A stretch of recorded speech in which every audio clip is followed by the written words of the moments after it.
Hello, my loves, and welcome to another episode of Love, Sex, and Magic with me, your host, Mel Wells. Today's is a really juicy one. I'm sitting down with Kelsey Grant, who is a love educator and relationship coach who I have just loved following for several years.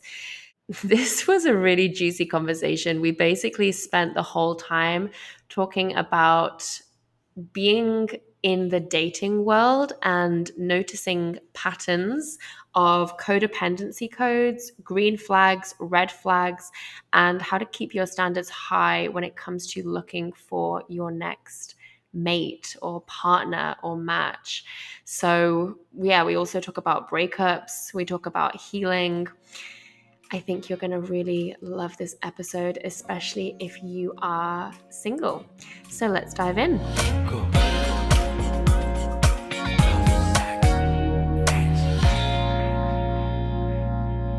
Kelsey is passionate about living in a world where people feel inspired, fulfilled, balanced, and happy within the expansiveness of their intimate relationships.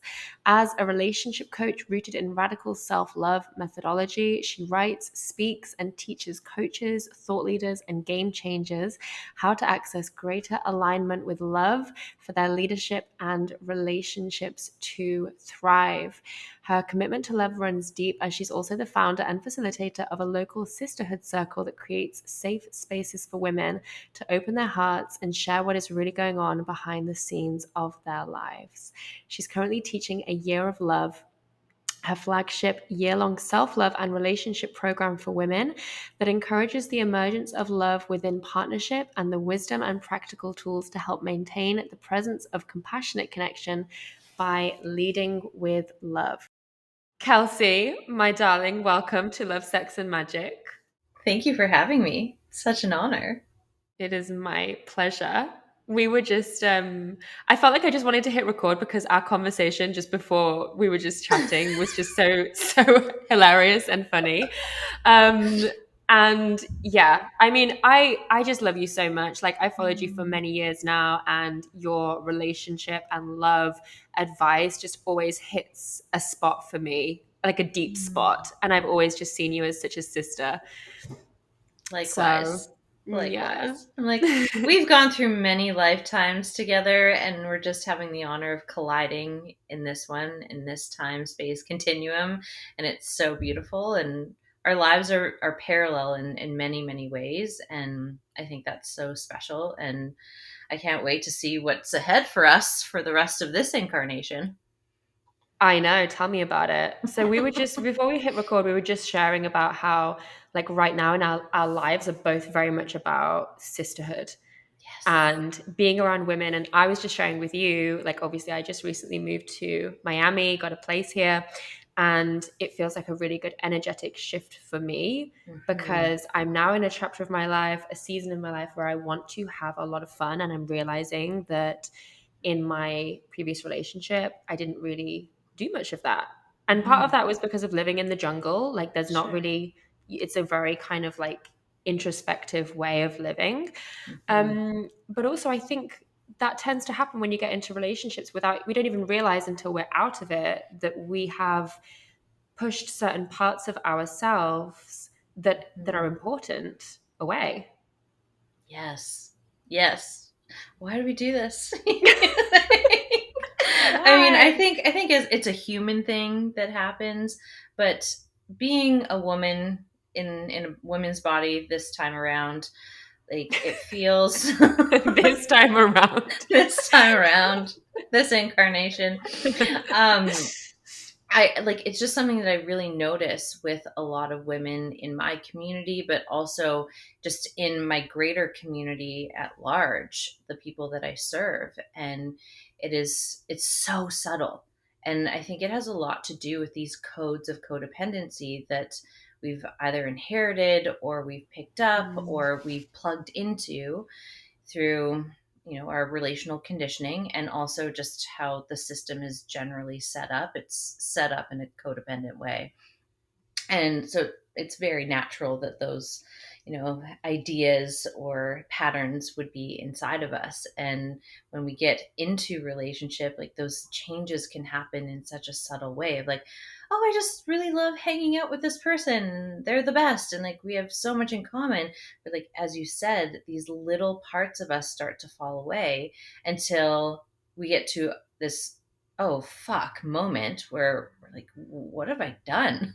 Like, where's the Yeah. fun? Where's the fun in my life? Or where's the sisterhood in my life? Or, for other Mm. people, it's like, oh, why haven't I like stretched my body in 6 months?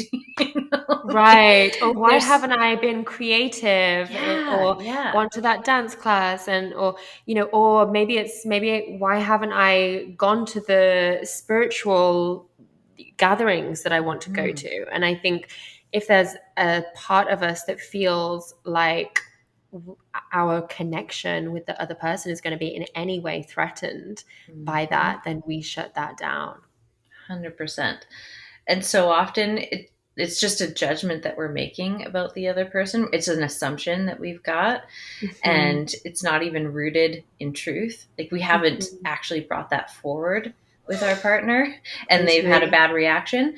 Usually what's happened is in a past relationship, we've brought that forward and they reacted poorly. And so we kind of put that in the memory and into the body. And we're like, never again. Like, I won't do that ever again because that equals pain. And so let me prevent that pain from happening. And when we do that, we forget that every single person we're in a relationship with is their own unique individual. And they may react the same way, they may not. And, as we go through these types of initiations over and over and over, it finally gets to a point where we're like, wait, how about I just bring all of me forward? And if they don't dig it, then that's like God's filter taking them out. Because if they're not down with who I am and the things that actually bring me to life, that is not going to be a relationship that enhances my life force. And it's not going to Right. be one that enhances theirs. Like, we are going to get caught in a codependent web. Like, for Mm, sure. For sure we will. yes. Yeah. You know, I think when I first started following you, you were in a very public relationship, and the two of you were sharing a lot of your relationship wisdom. And I witnessed you go through this breakup and navigate it in such a graceful and classy and loving way that it really inspired me. And when I just recently went through my breakup, which was obviously also in the public eye, I felt really called and safe to reach out to you and ask you for advice. And I so appreciated the advice and the call that we had together. It really, really supported me. Um, and I think that's just one of the reasons that I love you so much is that you are navigating your own life and the things that you're learning in and out of relationship and dating because of the mission that you're here to for, right? And the way that you're sharing and alchemizing everything is super inspiring to me and something that I feel like I also do. But the way that you've like the things that I've learned from watching you have been like amazing. And so I think like what I want to ask you right now is what are the things that you as a relationship coach are currently learning in your life when it comes to love and dating and relationships?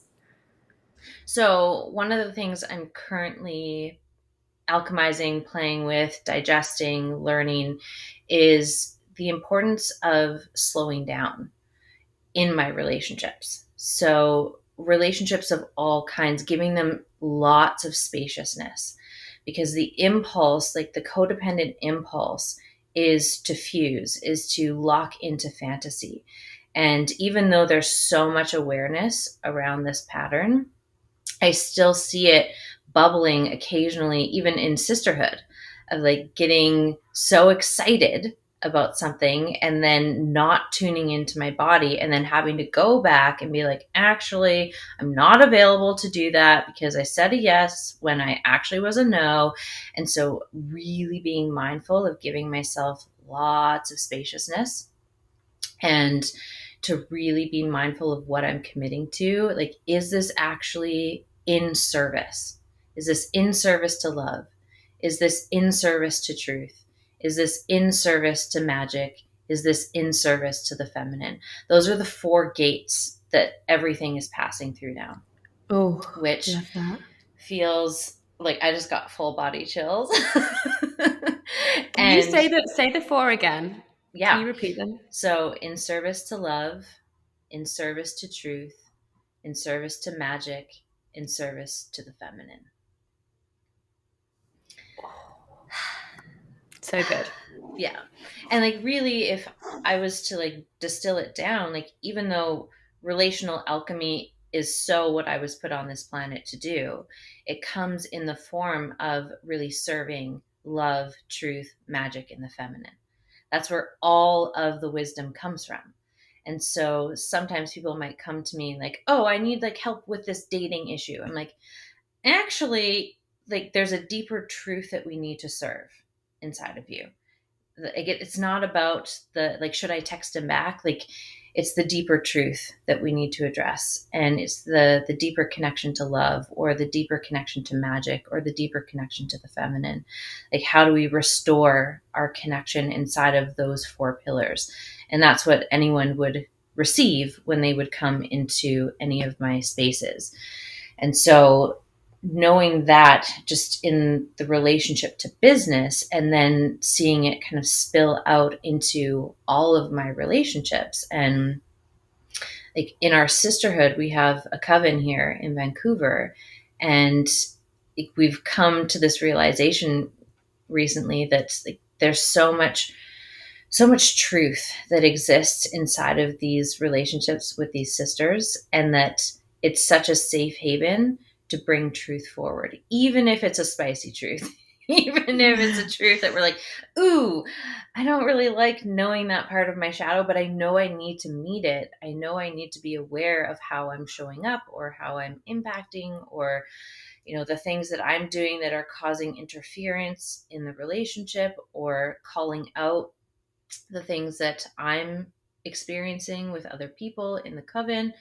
And so it's been this beautiful like 6 months. Like, there was this big initiation that happened at the start of 2021 that started to stir it all within everyone in the coven. And we've all kind of gotten, hit at different times. So no one's like in full on breakdown at the same time, which is great. But there's this alchemy that's taking place inside of our sisterhood circle, where like, anything that isn't truth, anything that isn't love, anything that isn't magic, anything that isn't the feminine gets spit out real fucking fast. Like, Can you give some examples?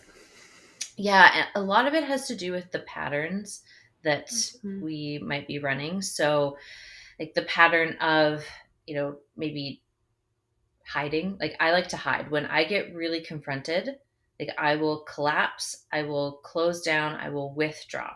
So I'm a withdrawer.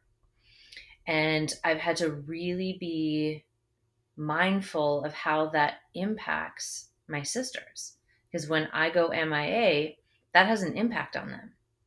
And when I go MIA, I'm not thinking about the impact, because I'm so in the collapse, I'm so in the story.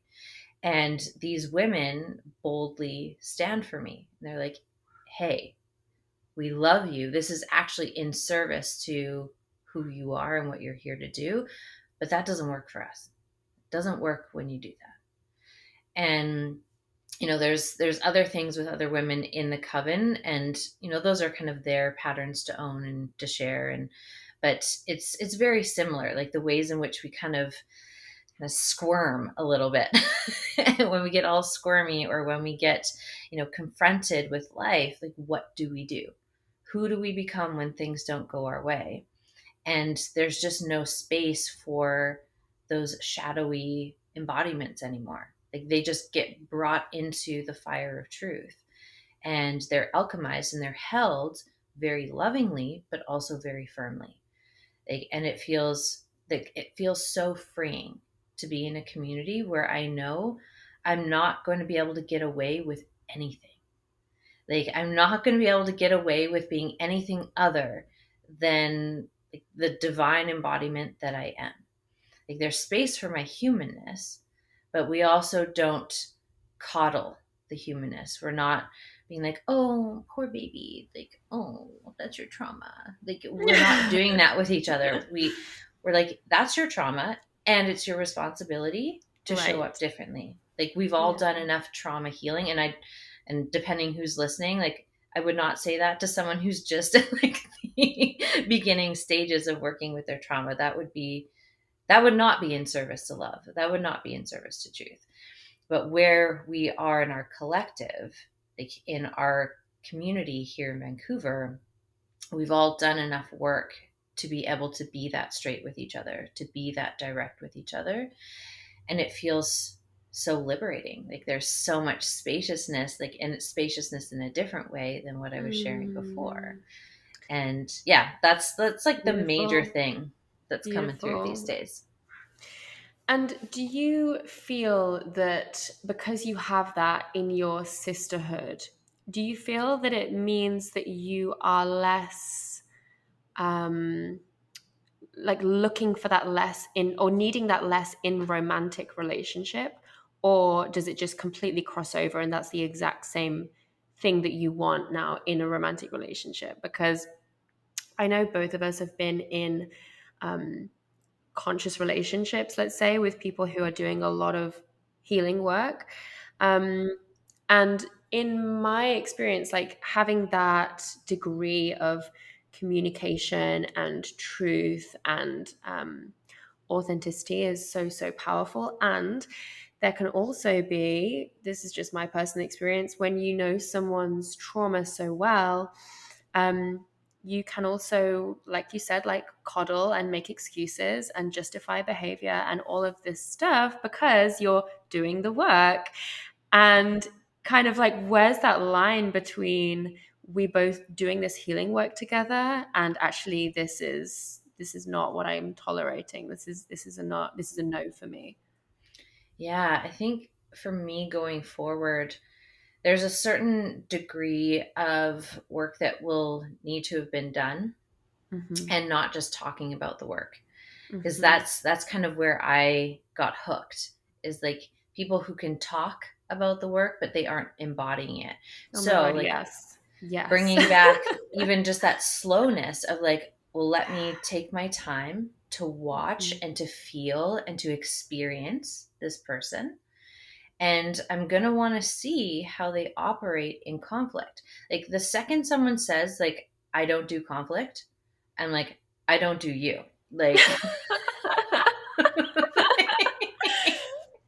period. So funny. Because like, there's like, there's a way to do conflict that's very conscious and that it's very integrated, where we're not dumping our projections, or we're not dumping our pain onto another person, but we can stand fiercely in what's a yes and what's a no.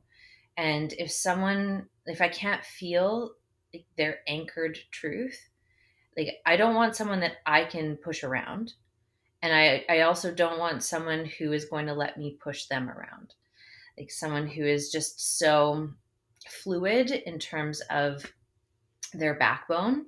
Like, that's not going to work for me. Like, I was saying to my girlfriends the other day, I'm like, I really, like, I'm desiring a man who can like literally unleash his inner beast with me, and Oh, like, that is and I can, sexy. like, it's so sexy, and also like hold the sacredness of the relationship. So Mm, there are like these dances that we need to do of like this primal beast like energy of like being ravaged and taken, while also knowing how to create a really safe emotional foundation. So like, we're mm, not hiding parts of ourselves. And unfortunately, like, you can't know that about someone right away, because the lingo is out in the ether.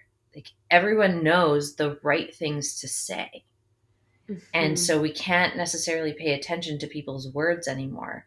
We have to pay attention to their words, and do they align with their behavior? And for me, historically, I just listen to the words, and then I like create this fantasy of what those words mean, and then I'm not tracking the behavior. and like Yeah. popping out of my body so that I don't have to feel the discord in my body. Because the Wow. second someone's words do not align with their actions, like your body signals you. It's so Hmm. obvious. But if you're popping out of your body on a regular basis, you're going to miss that. And so it really comes down to like the next relationship that I choose to explore. Like the process for me will be like, let me be in my body. And it's about honoring the knowing, which sometimes goes against logic and reason. You know, if I Mm. just intuitively know that something is off, I just got to trust that and let it go. Like there's no more space to like make excuses of like, well, maybe that was their trauma, or like, oh, like maybe that was that. Like, no, no, the body is the oracle. Like, and you've got to do body work in order to be able to read those signals properly. Because if you haven't done any body work, the signals that you're getting are more the trauma kind of popping off, versus when you actually move the trauma through the system, you do somatic work, then we can start to trust the signals of the body. We can Hmm. feel like those subtle collapses, or like the tension or the gripping that's happening. Like the running joke in all of my containers is like, if your asshole is gripping when you are with this person, it's probably not your person. Like if you have to like grip and like tighten your Mm. sphincter muscle, and you're bracing for impact, your body is bracing, and it's Wow. doing that for a reason. It's either because you Mm. actually need to go and do more trauma work and you need to work that through your body, or your body is picking up on something that's saying, hey, you guys might be really great and aligned on paper, Hmm. but energetically or spiritually or emotionally, it's not lining up, and you need to listen to me. And so often we have so much disregard for the feminine that we're like, nope, like I'm just going, I'm going to like bowl over that, and I'm just going to like impose my will onto this relationship, because that's what like my screaming inner child wants. My inner child wants to be chosen. And so I'm not going to actually listen to my knowing, and I'm going to end up in a bit of a shitstorm, and then I'll have to clean it up and I'll learn from that. But there's been enough cleanup on aisle 5 relationally for me that I'm like, we're done. We're done with that. And let's just try, listening to the body. And the best place to test that out is in your friendships. And if Hmm. you're a business owner or an entrepreneur, it's a great place to test it out with clients. Hmm. Like, will you listen to the knowing when a client comes into your field that your body's like, fuck no, but you're like, no, but I should. And like, they gave all the right answers in their application. And it's like, no, you gotta listen to the frequency, Yeah. listen to the frequency of truth. Yeah. And Yeah. so that's kind of the big transformation, or the big Mm. change that's taken place when it comes to like, no, we're not going to get swept up in the sizzle reel, the highlight reel, like the performance of Yeah. relationship. We're going to go Yeah. down and in, and we're going to feel out the truth of the connection. I And love whatever we that. find is perfect. Like if we find that it's misaligned, okay, great, beautiful, have a nice incarnation, bye bye. Hmm. Or if there's enough alignment that it feels safe to open, and that's kind of the cue. Like, does this person serve the opening Mm. of the feminine within me? Mm. Beautiful. And if they do not, we are not going to do this relational dance together, because Yeah. I have far too much magic in me to kind of clamp that down anymore. Yeah. And also, like, there's just a big mission this time around, and you have a very similar, mission in terms of like how big it is this time, and like you Hmm. don't have time to be mucking about here. No, I definitely do not. And, Hmm. yeah, I resonate so hard with everything that you've just shared. And our energy as the queens that we are is so, so sacred. And we cannot just go leaking that. out and giving it to everyone who asks for it. It's just not a queen move. But yeah, I really do agree with you in the sense of like going slow is where it's at. And that's something that I'm learning now, being single for the first time in 4 or 5 years. It's like if you go too fast, like you said, like you get into like the fantasy. And this is something that I have been teaching on in my program, Feminine Force, the archetypes program that I'm teaching, because we're doing the maiden archetype. And the maiden archetype is very much like the fantasy, the illusion, the dream. And I think for us women that were raised on this kind of like Disney culture, rom-com culture, we do like romanticize straight away and like, oh my god, this is my future husband, like we could be so perfect, and we let ourselves completely go away with it. And instead of like, what is the reality? Does this because like you said, everyone's got the lingo, everyone can talk the talk, especially people who are in this space and have done a degree of work. They really have the talk down. Yeah. Yes, they do. But so it's like a real practice of like, yeah, but like, is this person actually embodied? Does this person's actual behavior and actions line up? And it's so easy to like kind of be led into a false sense of um, safety with the Mhm. talk. Yeah. And what I'm learning at the moment is like, no one can create safety for me or is responsible for me feeling safe. I am responsible for that. And the slower I go, the more I listen to my body, the better and the more safe I get to feel.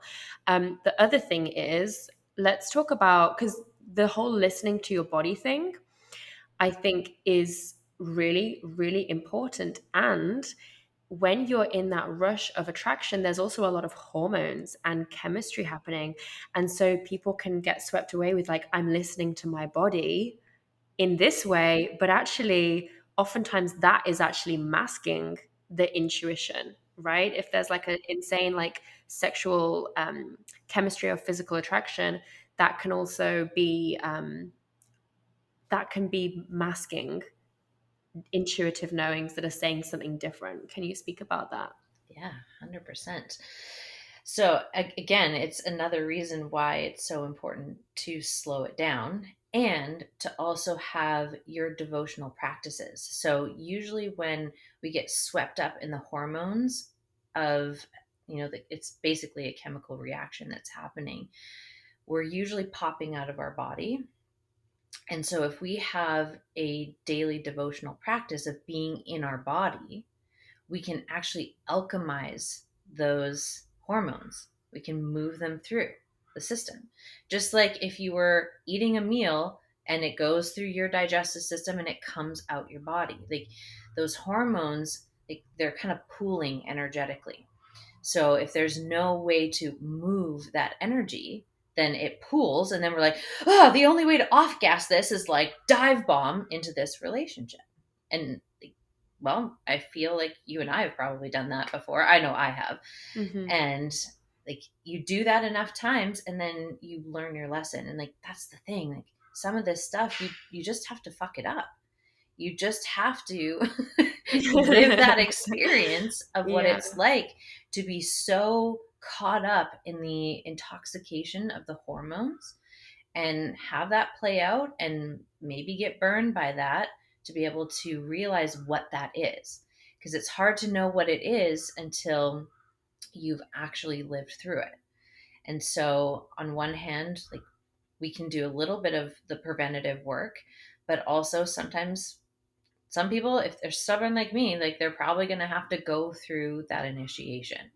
Mm-hmm. And, if we have rituals like being in our body, so I meet my body every day, like I turn on, like I give this in my containers, like we do embodiment sessions in my containers where the devotion is just one song of movement a day. You don't Mm-hmm. have to devote like hours of practice, although you could if you wanted, but just the ritual, the devotion of coming to your body intentionally and just moving what you're feeling for one song so that you're in touch with what you're feeling. Because for so many people who are on that chemical rush, they actually are really disconnected from their emotions. They don't have a healthy relationship with their emotions. They don't know how to identify them. They don't know how to feel them. And so, like, all of this stuff starts swirling and they're just like, oh, okay. Like, they get very frantic. And then it goes pop into the head. We're no longer in the body because we don't know how to move that energy through. So having an Mm. embodiment practice is so key. And if you are a woman or a person with a pussy, doing pussy work is so, so, so essential, Mm. because you can alchemize and clear a lot of that frequency so that you can connect in. Like, my motto is like, before I go on a date, I masturbate. Like, because I will make better life choices. So when I do self pleasure, and sometimes self pleasure leads to orgasm, sometimes it does not, but just the Mhm. ritual of connecting in to my pussy and being like, hey girl, what's up? Like, what is the move here? Like, what actually would be in service to our greatest opening? And the thing about a pussy is that she generally does not open immediately. Like, there's a slowness to it, there's a richness to it, there's a flowering that happens, and there's a lot of, I don't want to say conditions, but sometimes conditions that need to be met energetically, emotionally, intellectually, physically, and then sexually for that Mhm. true opening to happen. But when we Mhm. don't have a connection to our pussy, it is very hard for us to catch those signals of like, actually, am I ready to be penetrated? And we can take that not just in a sexual context, but like, am I ready to be penetrated energetically by this person? Am Mhm. I ready to be penetrated emotionally or intellectually or physically or sexually? And so if we don't have that connection, we don't know her. Like, we don't know the terrain. And this is the portal. Like, this is the Mhm. opening. And it's deeply connected. She's deeply connected to the heart and deeply connected to your throat. So, like, when we start to work with one area, it starts to reconnect, the heart to the throat, to the pussy, to the heart, to the throat, to the pussy. Like, and so we're able to then vocalize like what we might need, or we're able to Mhm. connect to our heart of like, what am I truly feeling? What would truly be in service? And then the pussy will signal like, okay, now I'm ready. Now I'm ready to open. Yes. So if we have like an orgasmic meditation practice, but also just a basic pussy stroking connection, like, let me do some pussy massage, let me read my own signals. What Mhm. does my body do? Like, Mhm. like, how does she let me know when she's ready? Mhm. And if I'm just kind of popping off in my self pleasure practice and I'm using fantasy, or I'm using all of these things to kind of get myself to the orgasm, I'm not actually creating intimacy with my pussy. I'm not creating intimacy with my portal. I'm not creating intimacy with Mm. my heart, with my spirit, with my psyche. Like, all of it's kind of out of whack when I'm very goal oriented, which is a very masculine principle. And if we're talking about the feminine energetics, like, we got to go slow. She will reveal herself over time. And so by having different types of embodiment practices, that allows us to kind of feel those chemicals. Like, I can feel them rising in my body when I'm in those situations now. And I'm like, oh, those are just my hormones. Like, that doesn't mean anything. It doesn't mean that we're meant to be. It doesn't mean that he's the one. It doesn't mean that I Mhm. should even have sex with him. Mhm. It just means that there's a chemistry experiment that's happening in my body right now. And how can I be with it? How does it want to move me in my devotional practice with me? Mm. And then once I'm dropped back in, then I can be in relationship with the other person. So that's what I would recommend, is like a first jumping off point. I love that. This like real self-awareness, understanding your body's signal, and like true embodiment, which all of these pieces need require us to go slow, because otherwise we're going to miss it all. And I think, what I'm hearing as well is when we rush into something new too fast, we kind of put the focus on them and take it off of ourselves. And so what I'm taking from what you've just said is like, keep the focus on you and how you're feeling every step of the way, instead of just focusing on them. Let's do like green flags and red flags. What are some of your green flags and red flags for new relationships? I mean, a green flag would be someone who knows what they're here to give the world. Like someone who's really clear in their mission and committed and devoted to it. Like that to me is the ultimate safety. Like if we're talking about safety in a relationship and like good life choice, that's a good life choice. Someone who can't actually be kicked off their center. Like they know, this is what I'm here to serve the world with, and this is what I am here to serve my relationships with. And if someone doesn't know the answer to that question, like we are so not going to jive. We're just not. Like we won't be in the same domain. So like that would be the first green flag. And then the red flag is the opposite of that. Like someone who has no clue, like what they're doing, what they want to do. They're trying on a bunch of things, and that's not a bad thing. It's just not aligned for me. Hmm. So that's why it would be a red flag, is because then that would actually hook me into that codependent pattern of like, oh, let me mother you. Like, Hmm. and like, no, thank you. Not interested. No, we're not doing Not that anymore. interested. Someone who also just has a deep devotion for serving the feminine. And I don't mean serving women, I mean serving the feminine principle. So understands the importance of going slow and honors that. And there's a lot of rushing in relational dynamics these days that, to be honest, appalls me.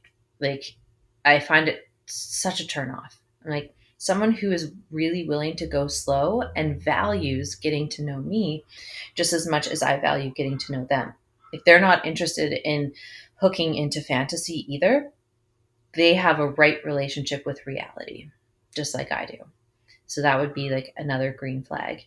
And then I think a third green flag would be someone who just has a sense of humor about life, like who can laugh at themselves, who is self-aware and can have a little fun with their humanness. And like we don't have to take it so damn seriously all the time. Like they can be serious, but they also can see the humor of how ridiculous we can be as human beings sometimes. So I'd say like those are like some really top green flags to look for. um Big red flags: someone who's not in their body. So anyone who is not in their body, whether it's a client, whether it's a date, a potential future partner, like that's a hard no.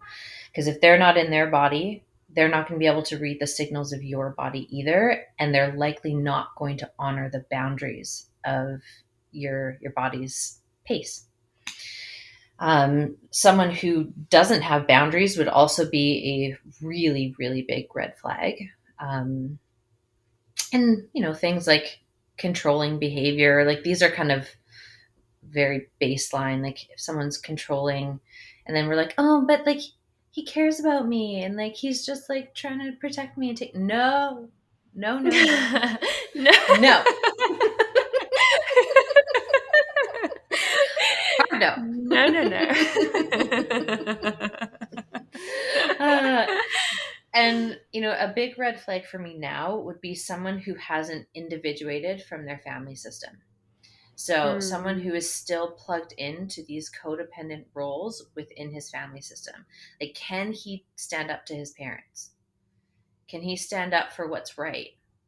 And sometimes that might mean going against his family system or going against, like the mainstream, or going against like the dominant idea in his friend circle? Like, is he actually, or they, or her, whoever, like, are they devoted to truth? And are they willing to serve truth, even if it means that they might have to feel a little discomfort, even if it might mean that they might have to go through a phase of time where things are a little shaky in the family system because we're standing for truth, not codependency.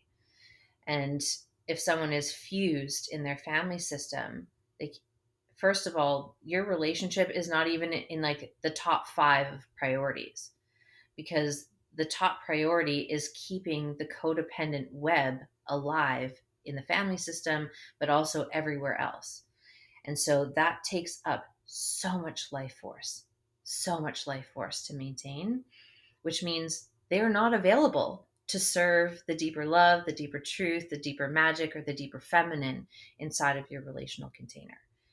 And that would just be a hard no for me. And I think those would be like the top ones based on, the last 10 years of like my relational experiences, and also doing this work and teaching this work. Like, those are big ones to really keep your eye on. I love that. There's one more that I think I would like to add to that as well, and it's the relationships with someone, the relationship that someone keeps with the people close to him. For example, family, friendships. I definitely have had a pattern of being attracted to a lone wolf type character. And what I'm actually learning is to really embody the work. Like your primary relationships with people close to you should be healthy ones, and that for me is like a green flag now is like someone that has decent relationships with friendships and family, not someone that's like you know pushed people away, or doesn't want anything to do with family members for XYZ reasons. Hmm. Hmm. Oh, that I love that you brought that and weave that in, because how someone relates in their relationships will tell you how they're going to relate to you in your relationship. Like, if they can't, like, as you said, like, if they can't have any healthy relationships around them, or they just don't have any relationships at all, like, that is a huge red flag. And again, like, you're going to have to watch those relationships for a while. You're going to have to experience them for a while to see what's really true. Because again, like, people can put on a show, and that is exactly what dating is. At least now, it's like, let me put on my best performance, and hopefully that will rope you in, instead of, let me be my most real version, and if and you bring your real version, and if we like that enough, let's see each other again, Yeah. and let's keep a pulse on reality. And I am going to watch, like, my Scorpio moon is always watching. And I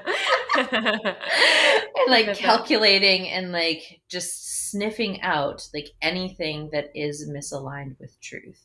Yeah. And I want to see, like, I have very healthy friendships. And it's interesting you brought that forward, because I've had past partners who found those relationships really threatening. And at the time I was like, oh, they're just, they don't have like those kinds of friends, like, we're unique. And I'm like, no, like, healthy relating is everywhere. It's not unique to my social circle. Like, it's literally everywhere. Every demographic of human being, there is healthy relating templates in there. So if someone is threatened by my very healthy relationships with the men and women and people in my community, that is a signal to me that either they don't have healthy relationships, or there's something way more sinister going on underneath that I want nothing to do with. Because I am not Mm, someone's classroom. I am not their therapist. Like, I'm not their mommy. Like, I'm not here to train him into becoming a better man. Like, no. Like, you've yes. either learned those things or you haven't. And if you don't know how to have a healthy relationship with a man, with a woman, and with a person in your community, like we're not going to jive. We're No. just not. Like, there's no That's point. that's another thing actually. That's just reminded me of another one that I think is really important. You said I'm not here to be your coach or therapist, and I think there's this kind of a narrative or belief in our industry that it's like the feminine leads the masculine into being a better man. And I think that's dangerous because I think that what that does for people in our world is like we have to heal them.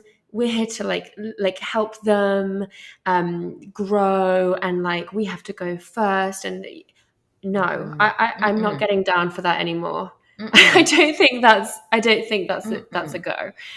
No Um, way. and I think,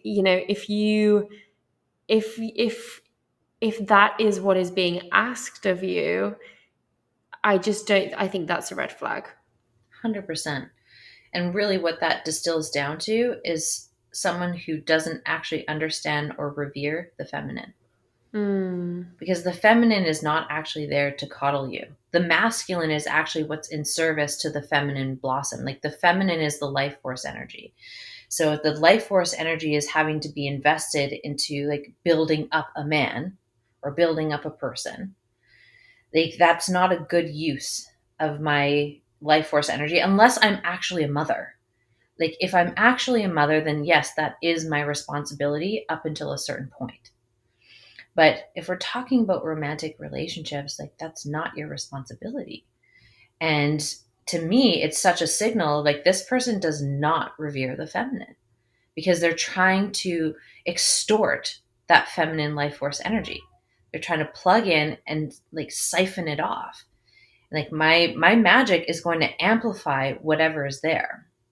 And so, of course, like, it is a very, it's very tempting to want to plug into that and use that to kind of feed yourself. But I'm not a feeding station. Like, no, yeah, no. yeah, You figure yeah. your own journey out, and like, you anchor into your masculine energy and you serve the feminine within you Mm, so that you can actually be in service to the feminine within me, and I can be in service to the feminine within you. But we're not going to caretake each other. Like, I wrote a post about that a while ago, and it really made a lot of people upset. Because I was like, no, we're not caretaking people anymore. And yeah. there's a difference between if you are a caretaker and that's your profession, or like if you were in a long-term relationship and then your partner got ill. Like, that's different. Like, those are different circumstances. We were talking about like the coddling of someone into their manhood, like when they should already be there. And if they're not there, then they need to go and work through the rites of passage with men to be Yes. able to really fire up their masculine truth, to fire up that devotion to serve the feminine instead of extort or like defame it or just take from the feminine. Like, that's not what the feminine is there for. Yeah. And if someone needs that, then they're not for me and I'm not for them. Amen. Amen. Amen. Babe, this has been so juicy. Okay, I'm gonna ask you the three questions I ask every guest on love, sex, Perfect. and magic. The first one is, what is one thing that you're loving right now? Hmm. One thing I'm really loving right now is I just mastered the art of pomodoro sauce. I I had no idea what you were gonna say then. I love cooking and I love playing with my expression in very creative ways. Like, I've got a lot of creative energy, and spaghetti is my favorite. Italian food is my favorite, and I just mastered it in the last couple weeks. I'm like, okay, now we can move on to something else. So that is Dope. something that I'm deeply loving these days. Congratulations on the Thank you. sauce. I'm coming over to Mm-hmm. eat Mm-hmm. your spaghetti and sauce. I would love to have you over. Please come. Next is, what is one thing that turns you on? Hmm. One thing that really turns me on is presence. When someone is deeply present, or when I'm deeply present, I feel the turn on happen naturally in my body. Mm, yes, I love that. I agree. And finally, when was the last time you experienced magic? Probably yesterday. It happens every day. Um, there was something. There was something that just happened recently. Oh, okay. Yeah, it was a few days ago that this one is very prominent. So my two best friends just moved to Alberta, and I went to say goodbye the morning that they were leaving on their road trip. So they were driving there. And after I left, I got in my car and I'm like, I don't feel like putting in my phone. I'm just gonna listen to the radio. I turned on the radio. I kid you not, the song that was playing was Alberta Bound by Paul Brandt. My friends are literally about to get on the road. They were Alberta bound. And I'm like, okay, we are so divinely held. Like there's so much magic all the time. And like that was the beginning of the day on Sunday. And then it rolled into like this beautiful celebration of my girlfriend, and it was her birthday. And we did this game. It's called Salad Bowl. And eventually, like, you get very psychically connected to your team. And the very last round, my one girlfriend, she would just look at me and I knew what the answer was. And then I would say it. And like, we were just like flying through Wow. all of, yeah, it was amazing. It was so magical. So I those two love things. that. Oh, it's beautiful. Well, Kelsey, this has been so magical. Where can everyone come and find you, get more of your juicy wisdom and relationship advice? The best place is Instagram. That's where I'm most active. I will probably always be most active on Instagram. And in my bio link there, you can find links to my work, my podcast, like all the things that I'll be offering throughout the summer and the fall. That's the best place to find it. Amazing. Well, thank you so much. This has been so good. It's been like, I feel like I've just come over to yours for like a I little know. girls' night.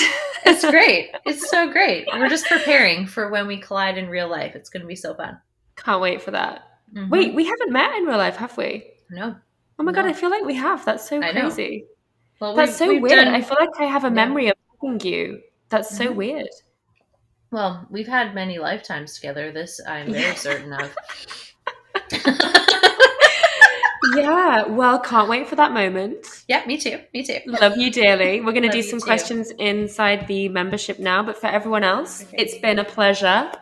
Love you so much. Thank you. Cool.